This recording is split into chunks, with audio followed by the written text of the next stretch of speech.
There was a big matchup in the MPB recently, Roki Sasaki against Yamamoto. Sasaki being the young phenom. You got to see him up close in the World Baseball Classic, and I would highly imagine that was your first time ever watching him pitch in person. When you see and watch Roki Sasaki pitch, what do you think? Oh man, what an electric arm! Smooth, athletic, young, fastball that pops out of his hand, split that has gears. When you could throw a split finger like he does, he didn't even showcase his other pitches. That's how impressive he was. And the sky's the limit for this young man because of his age and when he decides. I guess they're going to post him, and if not already, maybe 3 years from now he gets in the big leagues. I think that we're seeing an evolution of pitching in Japan that has never been.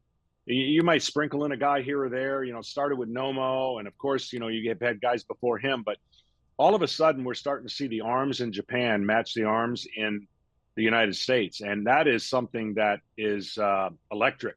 And they have a different pitching philosophy over there. They go about it a different way.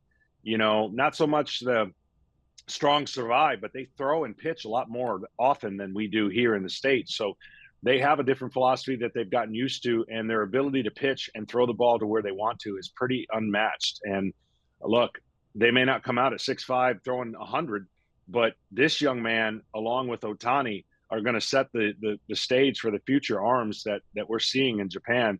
It never used to be this way, and now it is, and they're just as capable of dominating the Major League Baseball. Does he remind you of anybody you've seen either playing now or when you were playing or even before? Does he remind you of anybody? I was talking to Rowdy Tellez about him recently because he faced him in that game, and he said he's throwing 102, but it's moving all over the place, and his splitter's like 92 miles an hour, and it's nasty. So does he remind you of anyone? It's pretty unique. Normally that'll just pop out watching a pitcher. Um, his split finger is better than anybody I've seen. I mean, Otani's got a great one. He's kind of like an Ohtani, not a clone, but he has that makeup of just Ohtani looks like everything he does is easy, right? That's how great he is, right? When he swings a bat, looks easy, 520 feet. No one else can do that. When he throws a baseball, looks easy. So I would say, somewhere between deGrom and Ohtani. I mean, this young man really caught my eye when I saw the way the ball came out of his hand. And at the young age that he's at, they even said, talking to the Japan manager, he's ahead of Ohtani. So think about that. That's all you need to know. So what's his ceiling? If you had to think of what's his ceiling when he comes over to Major League Baseball, what would it be?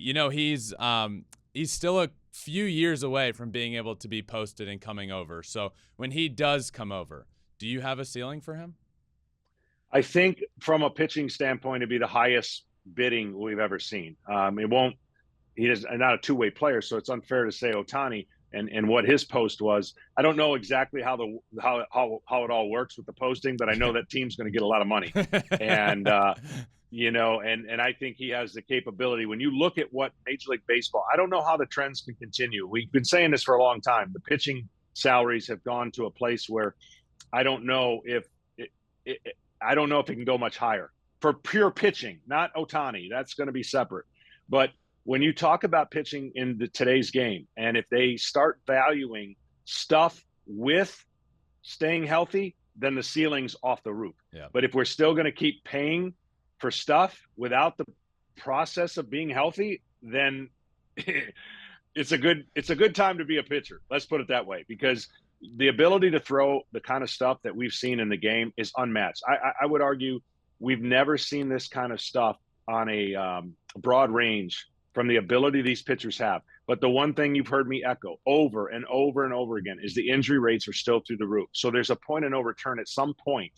The value of knowing a pitcher can pitch 10 to 15 years, which should be the mark, is starting to become less and less.